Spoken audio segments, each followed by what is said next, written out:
I don't know what's going on with this internet down here. I know, like I've said it about every single video, but it's like I don't know what the hell's going on.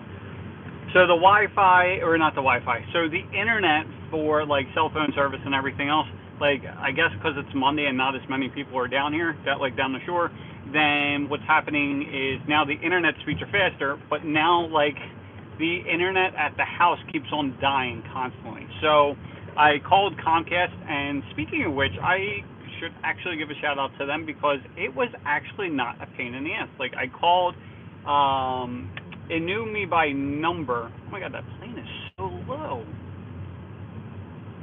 So we had these planes that drive back and forth that were doing the like advertisements and stuff across the beach, and like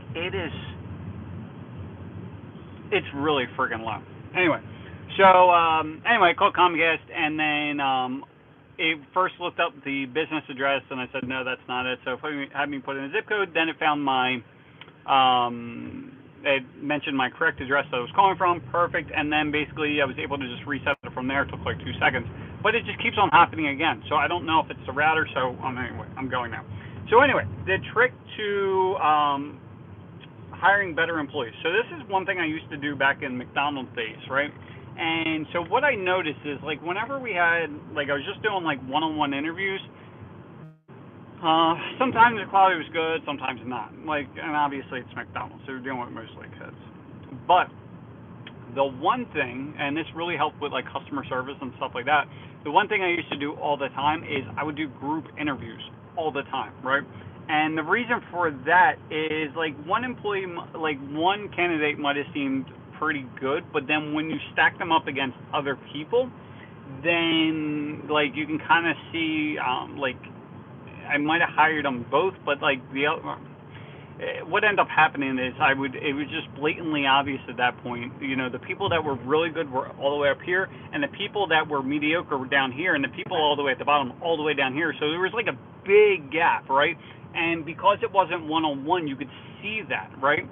And so that was super helpful. So that's probably what's going to happen this time around. So I did post a job about for the salesperson. And again, I don't know if I mentioned it yet, but posted a job for a salesperson. And so basically, if you are a business owner that is insanely good with sales, but tired of, well, probably not having leads, doing everything within the business, and you end up biting off more than you chew, let me know because we are hiring someone. Basically, it's going to be for sales. It's all phone sales. It's remote, so you can work anywhere in the world. Based off of 15% closing rates, this is looking like as an employee. So we can do two different routes. We can do just the regular employee route and do a salary plus commission, or we can do a 1099 route, which is strictly commission, right? So obviously the strictly commission, like because you're more on the hook, well then your pay is going to actually be higher, right?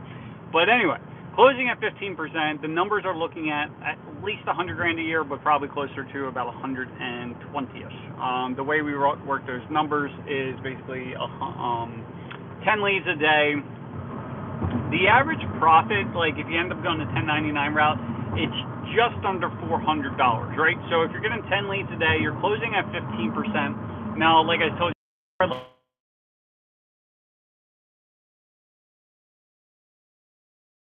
all right, so there we go. My son's calling me because he wants to know where I am, which means then he is probably taking advantage of something. Anyway, so I don't even know where he's going with this. Oh, so the 10 calls today, 15% closing, like I told you in numerous other videos. There's another step involved where it's basically booking consultations and then into the job. So realistically, your consultation rate is probably should be about 20 to 25%. And then most of those, with no sales or any kind of like not too much follow-up or anything like that, we're closing those consultations at 70%. Now, if you took more of a, ownership role of that, then more than likely that number would be higher, probably 80, 85, 90%, somewhere in there. But anyway, so again, 15% closing rate at an average, just say $400 per job. That's based upon $2 per foot. The average footage per job is 188 feet for this year. Last year it was like 180 feet, so it's around the same And then the minimum is $150 commission. So if they only get like 10 feet, you're still making $150. So with all that numbers being said, so 10 leads a day, 1.5 jobs a day, so that would be roughly about $600 a day, $3,000 $3,000 a week, and 150 grand a year. So that's where the numbers come from. But anyway, like I said, if you are trying to hire people, putting them in a group setting it's usually pretty damn good. What we're doing is, like, everyone we talk to at this point, there's been a lot of people that have reached out. There's one guy that I actually know for a few years. He's been in like car sales for, I don't even know, 10, 15, 20 years at this point. And then there's other people that have been in the sales positions, sales management positions, stuff like that. So they're all going to sound really good or seem really good compared to like what I'm used to. And then so what we're going to do is what I end up doing is I just basically post an ad, or not an ad, I just post it on my personal page, and I post it in the fencing groups as well, because I figured like there's some fence guys that probably don't want to install anymore and they just don't want to do the business aspect, so we bring them over.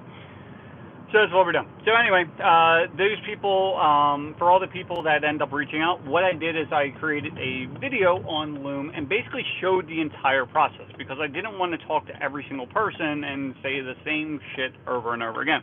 The other thing that I'm doing because of this is that I want to see who actually like watches the video and then reaches back out, because if they're not that motivated, then I'm probably not reaching out to them, right? And then, except for if they have said like they have all this experience and everything else, at that point they already probably have a job, so that's why they're probably not reaching out. So then I'm going to end up reaching out to them. So there's that. And then once that we go through and I interview them and I feel like they're halfway decent, what I'm going to do is basically go with my sales trainer, and then we're going to basically do a group meeting with them and then do role plays and all that kind of shit. And then from there, we can kind of narrow it down and you go from there. So that's what we're looking to do. But like I said, if you do the group type setting, it's very apparent, especially when you do like customer service and shit like that. Sorry, it's getting dark. When you do the customer service end, it's super helpful because you can see how everyone interacts. You can see how they like interact together, right? And the people, they don't fake it as much. And the reason from what I personally see, the reason for that is because your attention's not 100% on that person, right? So if they're the type that's super fake and everything else, well, they're kind of letting their guard down, because like you might be talking to someone else or someone might be answering or whatever else, and you can kind of see like the shit that they would do. Are they making like these are they how are they talking to the people? How are they, like, what's their facial reactions like when people are talking? Like, I don't know how it is as they get older, but like when I'm dealing with kids, but honestly all these freaking people act like kids anymore, so it doesn't really matter. What ended up happening is you would see how they interact, and it was like huge red flags, and there would be people that came in and like, oh, they seem like really good and blah blah blah, and then when you put them in a group setting, you're like, he's an asshole, she's a cunt. Like, that's how it is, right? And sorry if people are offended by that, but married to an Italian family for X amount of years, so like there's nothing off limits. So that. That's about it. So anyway, hope this helps. So we'll be doing that, and then I guess in a few days I'll kind of let you know what what happened. But super excited because again, like I saw what happened with the salesperson. So there's actually another guy that was in high ticket sales as well, and selling like $10,000 and $3,000 basically packages for high-end tickets. So this is basically selling courses, stuff like that. So like if you can sell $10,000 courses,